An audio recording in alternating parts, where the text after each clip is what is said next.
에스겔서. 에스겔은 바벨론의 1차 공격 당시 예루살렘에 살던 제사장이었습니다. 바벨론은 도시를 전멸시키지는 않지만 1차로 이스라엘 사람들을 포로로 잡아가 버리는데 에스겔도 그중 한 명이었습니다. 이 책은 그로부터 5년 후 에스겔이 유대인 난민촌 근처에 있는 관계수로 뚝 위에 앉아 있는 장면으로 시작됩니다. 때는 그의 30살 생일인 것으로 보이고 원래 그는 그 해에 예루살렘에서 제사장으로 임명될 예정이었죠. 그때 갑자기 에스겔은 이런 환상을 봅니다. 폭풍과 큰 구름이 다가오는데 구름 속에는 날개를 뻗어 서로 접하고 있는 4개의 기이한 생물이 있습니다. 이들은 각기 4개의 얼굴을 가졌고 곁에는 바퀴가 하나씩 총 4개 있었습니다. 그리고 나서 에스겔은 이 생물들의 날개가 눈부신 단상을 받치고 있고 그 위에 보좌가 있는 모습을 보는데 그 보좌 위에는 불처럼 사방으로 빛나는 사람처럼 생긴 형상이 앉아 있었습니다. 그 순간 에스겔은 자신이 무엇을 보고 있는지 깨닫고 이렇게 외칩니다. 이것은 주님의 영광의 형상이 모양이며 하늘 보좌의 전차를 타고 계신 하나님이시다. 여기서 영광이란 단어는 히브리어로 카보드인데 무거운 또는 중요한이라는 뜻인데 성경의 저자들은 하나님이 직접 나타나실 때 그분의 형상과 특별한 의미가 있는 현현을 묘사하기 위해 이 단어를 사용하죠. 에스겔의 환상 속 모습들은 출애굽기에서 시내 산에 나타나셨던 하나님의 모습과 매우 비슷하고 또 언약궤를 덮으셨던 하나님의 임재를 묘사한 것과도 매우 비슷합니다. 사실 이게 에스겔이 본 환상에서 가장 충격적인 것이었습니다. 그런데 하나님의 영광이 왜 바벨론에 임하신 걸까요? 원래대로라면 예루살렘 성전 안 언약궤 위에 계셔야 할 텐데 말이죠. 그래서 이 책의 첫 부분은 이 질문에 대한 고찰로 시작합니다. 더불어 에스겔은 이스라엘의 반역을 비난하기 시작하죠. 보좌에 앉으신 하나님이 에스겔에게 말씀하십니다. 그리고 그를 선지자로 임명하십니다. 에스겔은 이스라엘이 하나님과의 언약을 어떻게 깨뜨렸는지 다양한 방법으로 고발하게 될 것입니다. 이스라엘은 다른 이방신들에게 충성을 바치고 우상을 숭배했는데 이로 인해 이스라엘의 사회적 불의와 폭력이 만연하게 됩니다. 바로 그 결과 하나님은 에스겔을 세워서 백성들에게 경고하라고 하시는데요. 에스겔이 포로로 잡혀간 바벨론의 1차 침공 외에도 또 다른 공격이 뒤따를 것이며 예루살렘 도시와 성전의 파괴도 임박했다고 말이죠. 그래서 에스겔은 말뿐 아니라 다양한 방법으로 메시지를 전했습니다. 그는 시각적 연출을 하기도 했는데요. 예를 들어 길거리 공연 형식으로 대중 앞에서 정말 기상천외한 행동을 하기 시작했는데 이는 그의 예언적 메시지에 대한 비유 같은 것이었죠. 그는 작은 예루살렘 모형을 짓고 난 뒤 그게 공격을 당하는 것처럼 보이게 만들거나 머리카락과 수염을 완전히 밀고 난 뒤 그걸 칼로 내려치거나 가장 극단적인 행동으로서 대속죄일에 자신이 이스라엘의 죄를 짊어지는 연기를 했습니다. 또한 그는 1년 동안 한쪽으로 누워 쇠똥으로 불을 피우고 음식을 구워 먹었는데 이는 예루살렘이 포위당하는 동안 사람들이 먹게 될 더러운 음식에 대한 신호였죠.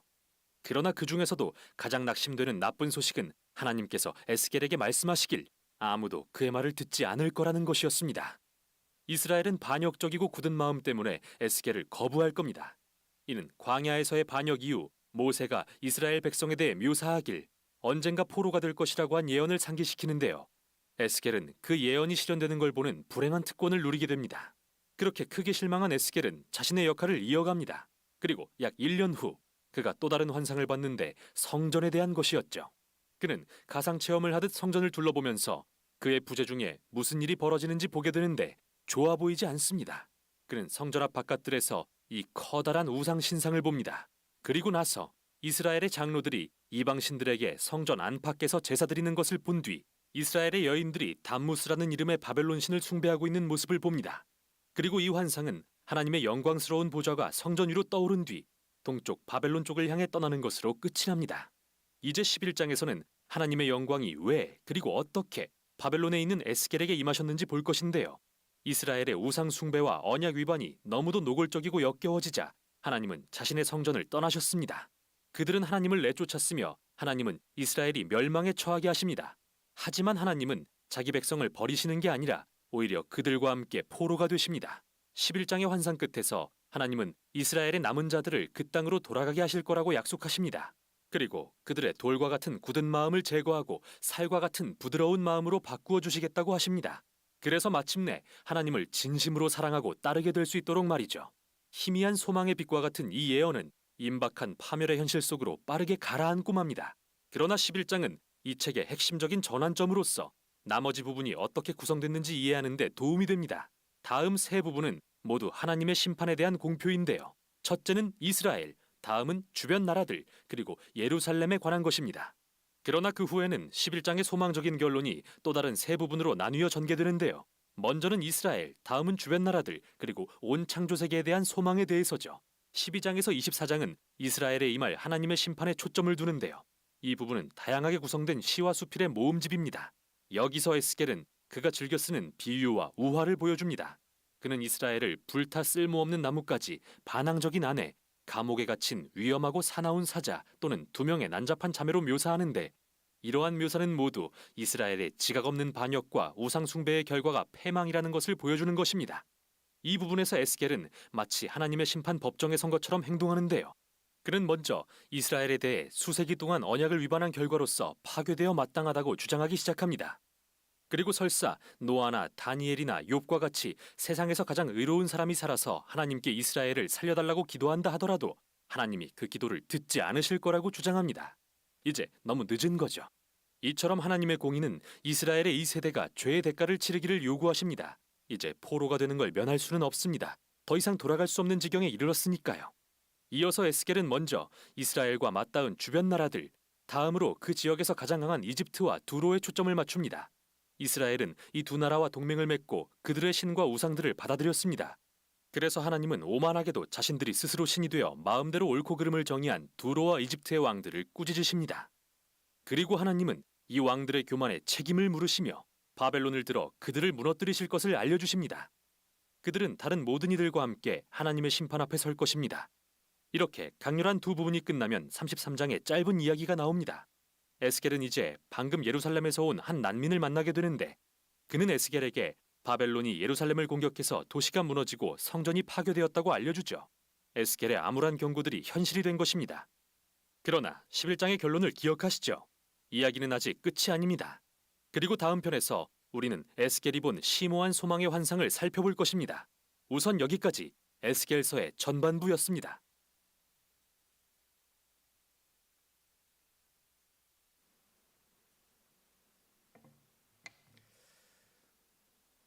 바이블 프로젝트를 통해서 에스겔서 개요를 보면서 전반부에 대한 내용들을 살펴보셨는데요. 에스겔서는 선지자 에스겔에게 임한 예언의 말씀입니다. 3절 말씀을 보면 바로 그 사실을 확인할 수 있죠. 1장 3절에 보니까 갈대아 땅 그발 강가에서 여호와의 말씀이 부시의 아들 제사장 나 에스겔에게 특별히 임하고 여호와의 권능이 내 위에 있으니라라고 말씀하고 있습니다. 에스겔은 환상 중에 예루살렘으로 이끌려가기는 하지만 이 책은 바벨론 포로기에 포로 잡혀 있는 백성들을 위해서 쓰여졌어요. 에스겔은 BC 597년 유다 왕 여호야긴과 함께 바벨론으로 포로로 끌려가죠. 그는 제사장 가문에서 태어나서 바벨론에서 결혼을 했고요. 자유롭게 선지 활동을 그곳에서 합니다. 이스라엘 백성들이 바벨론의 포로로 끌려가긴 하지만 그렇다고 해서 무슨 노예처럼 거기에서 무슨 갇혀서 이렇게 살아가지는 않고요. 비교적 자유로운 삶을 살아갑니다. 에스겔도 그곳에서 또 그렇게 생활을 하면서 선지 활동을 하는데, 불행하게도 그의 예언의 메시지 내용은 유다의 멸망, 예루살렘의 멸망에 대한 내용이었어요.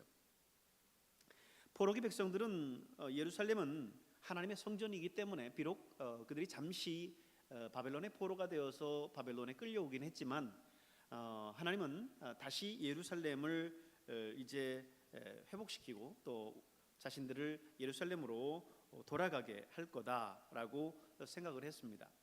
그러나 하나님은 에스겔을 통해서 말씀하시기를 여호와의 영광이 예루살렘을 떠났다라고 하는 것을 말씀해 주죠.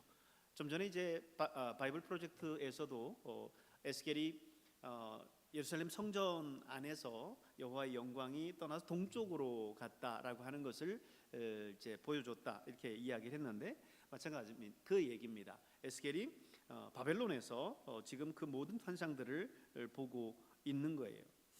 이스라엘 백성들이 고향으로 돌아갈 수 있을 것이다라고 굳건하게 믿었지만 단순한 예루살렘 성전이라고 하는 그 자체가 어떤 신적인 능력을 나타내고 하나님의 임재를 거기에 가둬놓는 것이 아니다라고 하는 거죠. 하나님이 임재할 때 그것이 성전인 것이지, 하나님이 임재하시지 않고 하나님의 영광이 떠나 있는 성전은 더 이상 성전일 수 없는 거예요. 오늘 우리의 삶 속에서도 마찬가지겠죠. 오늘 우리는 하나님께서 우리 안에 거하시는, 성령께서 우리 안에 거하시는 거룩한 성전입니다. 하나님이 우리 안에 거하시기 때문에 우리가 성전인 거예요. 하나님이 우리를 떠나면 더 이상 우리는 성전일 수 없고, 우리는 더 이상 그리스도인이라고, 하나님의 자녀라고 할 수 없는 겁니다. 말로만 성전이라고 해서 하나님이 거하시지 않는 것처럼, 말로만 우리가 교회의 목사요, 장로요, 권소요, 직분자라 해서 하나님이 거기에 거주하는 것이 아니라고 하는 것입니다. 하나님이 떠나면 언제든지 빈 껍데기와 같은 것이 우리의 모습이라고 하는 것을 기억하면서 늘 깨어 주의 성령이 우리 안에 거하시길 간절히 사모하는 여러분 될 수 있기를 바랍니다. 에스겔서의 말씀을 전체적인 그림으로 이렇게 짚어드리면, 에스겔서는 크게 5부분으로 나눌 수 있는데, 첫 번째 파트가 오늘 1장에서 3장 부분입니다. 에스겔의 소명기사가 나오는 부분이고요. 두 번째 파트가 4장에서 24장인데, 여기서는 남왕국 유다에 주어질 하나님의 심판을 예언을 합니다. 그리고 세 번째 파트는 25장에서 32장인데, 여기서는 이제 하나님께서 선택하신 백성, 다시 말해 선민 유다를 괴롭혔었던 이방 나라들을 하나님께서 심판하시겠다라고 하는 예언이 나와요. 그리고 네 번째 파트 33장에서 39장은 긍휼이 풍성하신 하나님은 이제 다시 돌아온 유대 백성들을 중심으로 해서 이스라엘을 회복시키실 것이다 예언을 합니다. 그리고 마지막 파트인 40장에서 48장에서 장차 메시아가 통치하는 왕국이 이 땅에 종말론적으로 임하게 될 거라고 하는 사실을 예언을 해요. 오늘 우리는 에스겔서의 첫 번째 파트 1장에서 3장에 있는 말씀을 이제 보는데, 에스겔서의 소명기사라고 했죠.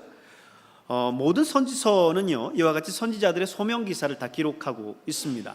하지만 다른 선지서에 비해서 오늘 에스겔서는요, 그 소명기사가 굉장히 길고요, 그리고 자세하고 영광스럽게 기술되어 있습니다.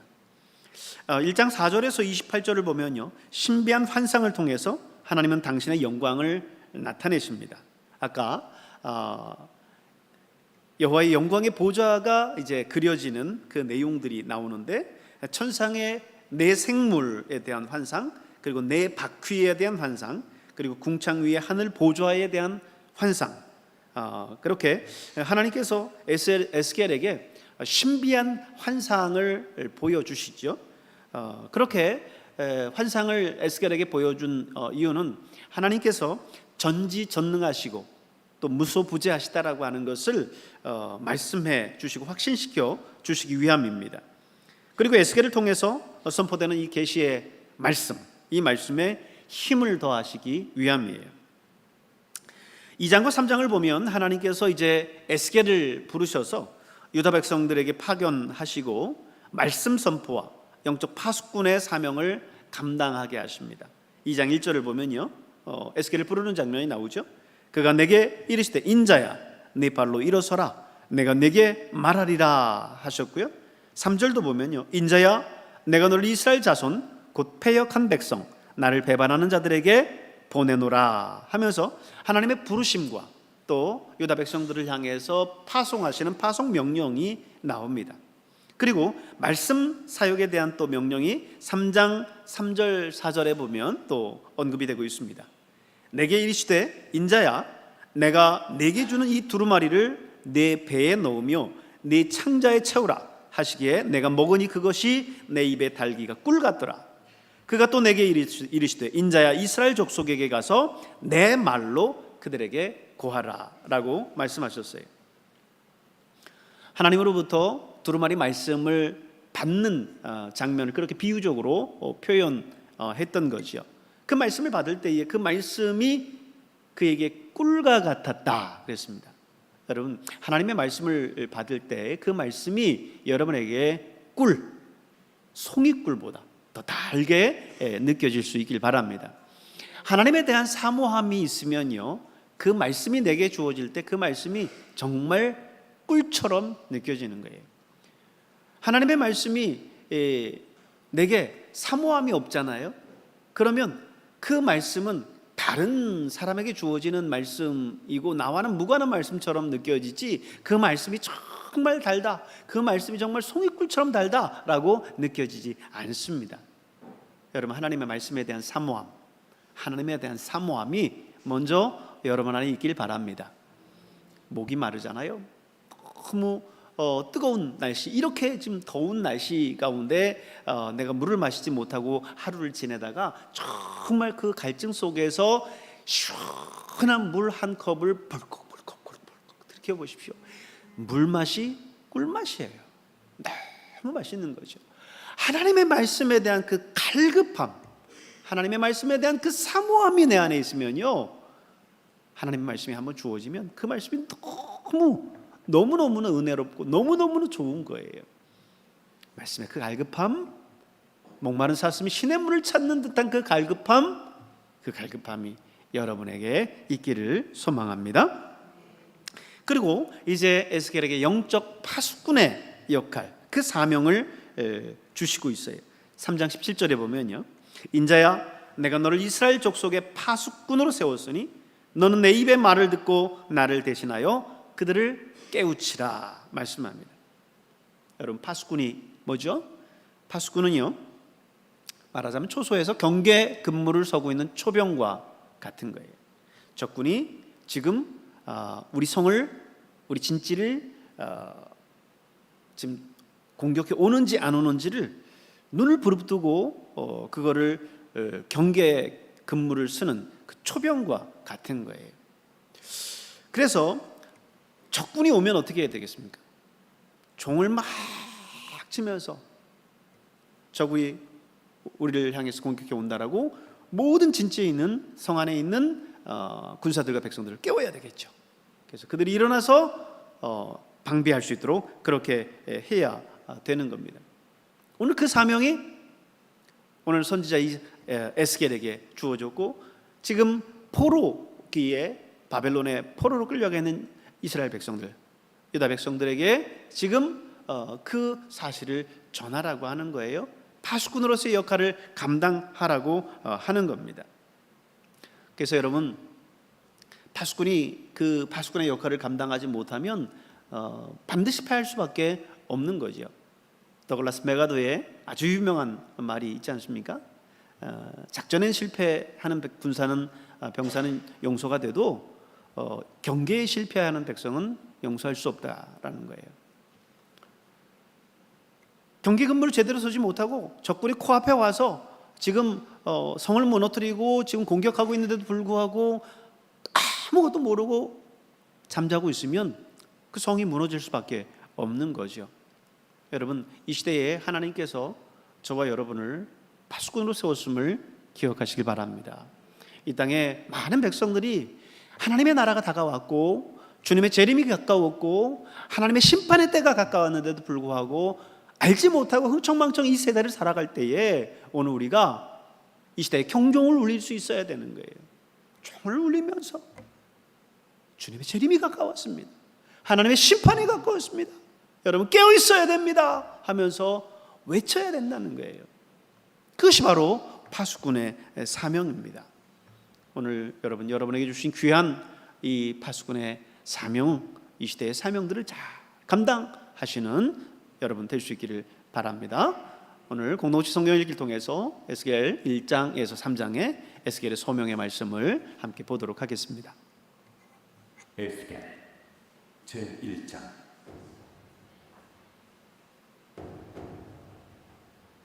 서른째 해 넷째 달 초닷새에 내가 그발 강가 사로잡힌 자 중에 있을 때에 하늘이 열리며 하나님의 모습이 내게 보이니 여호야긴 왕이 사로잡힌 지 5년 그 달 초닷새라.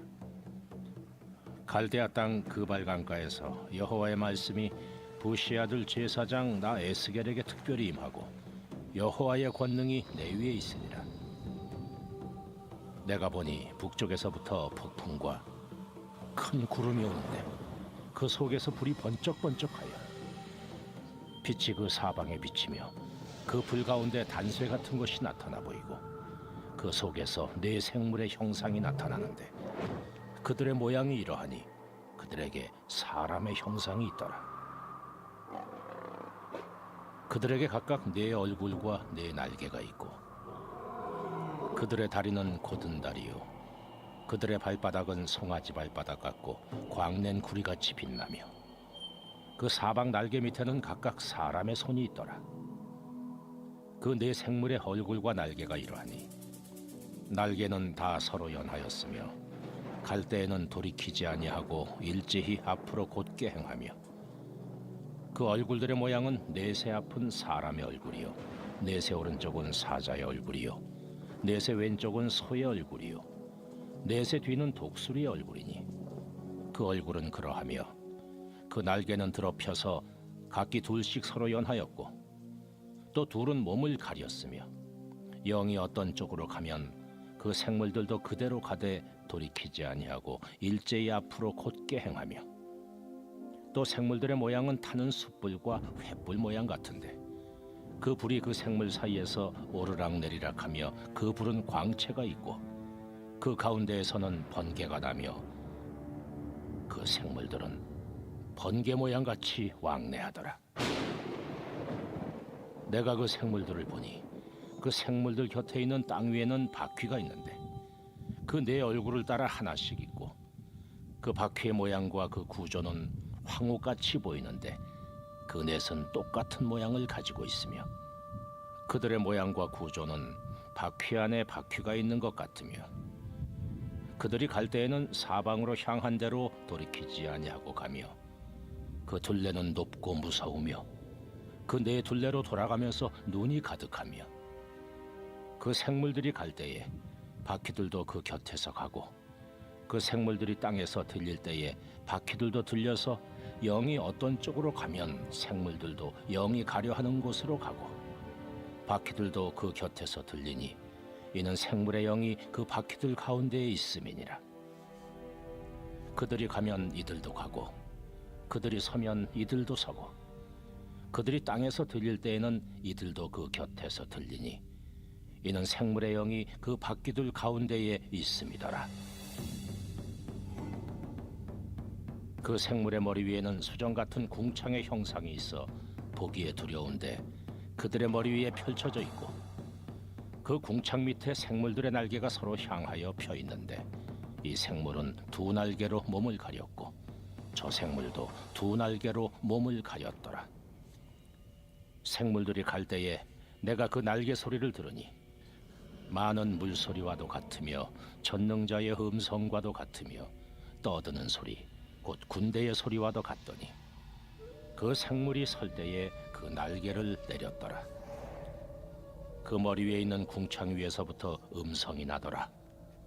그 생물이 설 때에 그 날개를 내렸더라.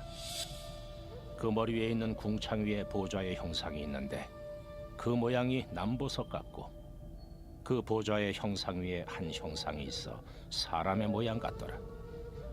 내가 보니 그 허리 위의 모양은 단쇠 같아서 그 속과 주위가 불 같고 내가 보니 그 허리 아래의 모양도 불 같아서 사방으로 광채가 나며 그 사방 광채의 모양은 비 오는 날 구름에 있는 무지개 같으니 이는 여호와의 영광의 형상의 모양이라.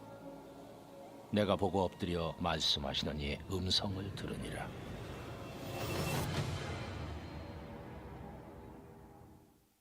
제 2장.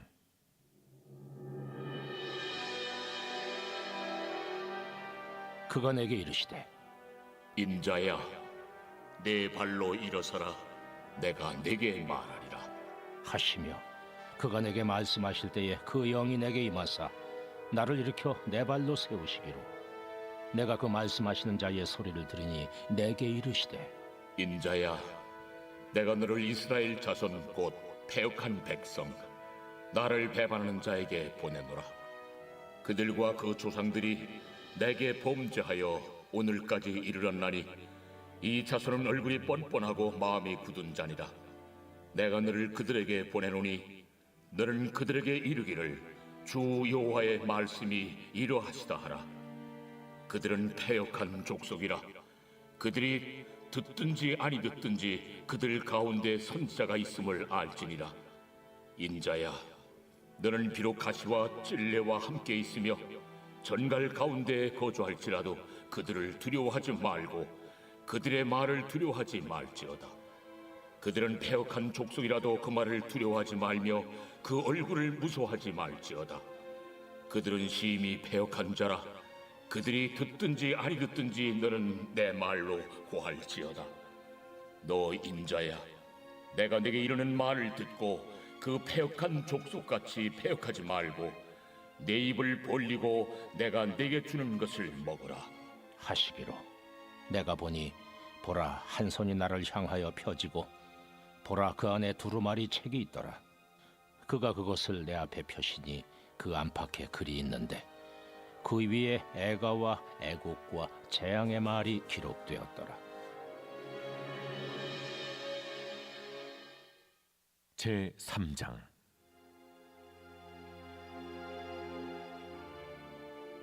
또 그가 내게 이르시되 인자야, 너는 발견한 것을 먹어라. 너는 이 두루마리를 먹고 가서 이스라엘 족속에게 말하라. 내가 입을 벌리니 그가 그 두루마리를 내게 먹이시며 내게 이르시되 인자야, 내가 네게 주는 이 두루마리를 네 배에 넣으며 내 창자에 채우라. 하시기에 내가 먹으니 그것이 내 입에서 달기가 꿀 같더라. 그가 또 내게 이르시되 인자야, 이스라엘 족속에게 가서 내 말로 그들에게 고하라. 너를 언어가 다르거나 말이 어려운 백성에게 보내는 것이 아니요 이스라엘 족속에게 보내는 것이라.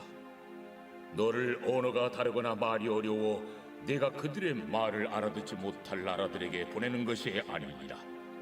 내가 너를 그들에게 보냈다면 그들은 정녕 내 말을 들었으리라. 그러나 이스라엘 족속은 이마가 굳고 마음이 굳어 내 말을 듣고자 아니하리니 이는 내 말을 듣고자 아니함이니라. 보라, 내가 그들의 얼굴을 마주보도록 내 얼굴을 굳게 하였고 그들의 이마를 마주보도록 내 이마를 굳게 하였으되 내 이마를 화석보다 굳은 금강석같이 하였으니 그들이 비록 반역하는 족속이라도 두려워하지 말며 그들의 얼굴을 무서워하지 말라.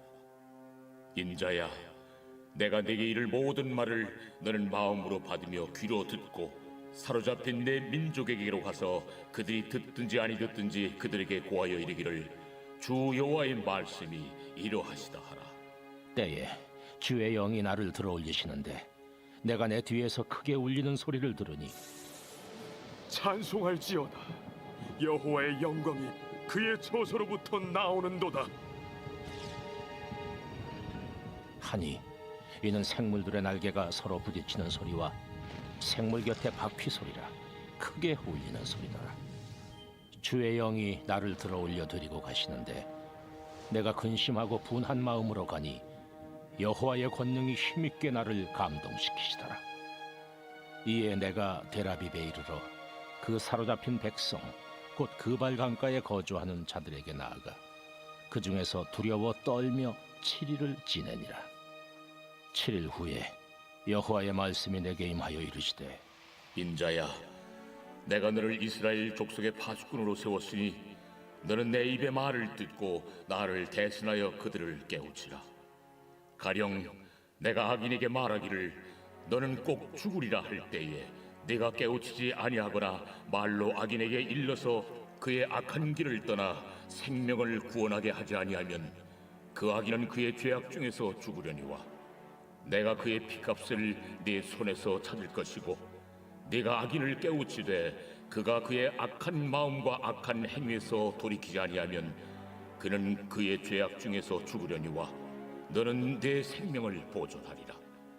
또 의인이 그의 공의에서 돌이켜 악을 행할 때에는 이미 행한 그의 공의는 기억할 바 아니라 내가 그 앞에 거치는 것을 두면 그가 죽을지니 이는 내가 그를 깨우치지 않음이니라. 그는 그의 죄 중에서 죽으려니와 그의 피값은 내가 내 손에서 찾으리라. 그러나 네가 그 의인을 깨우쳐 범죄하지 아니하게 하므로 그가 범죄하지 아니하면 정령 살리니 이는 깨우침을 받음이며 너도 내 영혼을 보존하리라. 여호와께서 권능으로 거기서 내게 임하시고 또 내게 이르시되 일어나 들로 나아가라. 내가 거기서 너와 말하리라. 하시기로 내가 일어나 들로 나아가니 여호와의 영광이 거기에 머물렀는데 내가 전에 그 발강가에서 보던 영광과 같은지라. 내가 곧 엎드리니 주의 영이 내게 임하사 나를 일으켜 내 발로 세우시고 내게 말씀하여 이르시되 너는 가서 네 집에 들어가 문을 닫으라. 너 인자야 보라. 무리가 네 위에 줄을 놓아 너를 동여매리니 네가 그들 가운데서 나오지 못할 것이라. 내가 네 혀를 네 입천장에 붙게 하여 네가 말 못하는 자가 되어 그들을 꾸짖는 자가 되지 못하게 하리니 그들은 패역한 족속임이니라. 그러나 내가 너와 말할 때 내 입을 열리니 너는 그들에게 이르기를 주 여호와의 말씀이 이러하시다 하라. 들을 자는 들을 것이요 듣기 싫은 자는 듣지 아니하리니 그들은 반역하는 족속임이니라.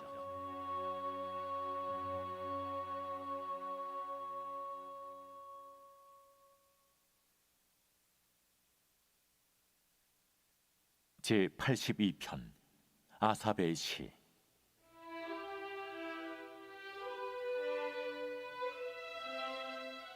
하나님은 신들의 모임 가운데에 서시며 하나님은 그들 가운데서 재판하시느니라. 너희가 불공평한 판단을 하며 악인의 납보기를 언제까지 하려느냐. 가난한 자와 고아를 위하여 판단하며 곤란한 자와 빈궁한 자에게 공의를 베풀지며 가난한 자와 궁핍한 자를 구원하여 악인들의 손에서 건질지니라 하시는도다. 그들은 알지도 못하고 깨닫지도 못하여 흑암 중에 왕래하니 땅의 모든 터가 흔들리도다.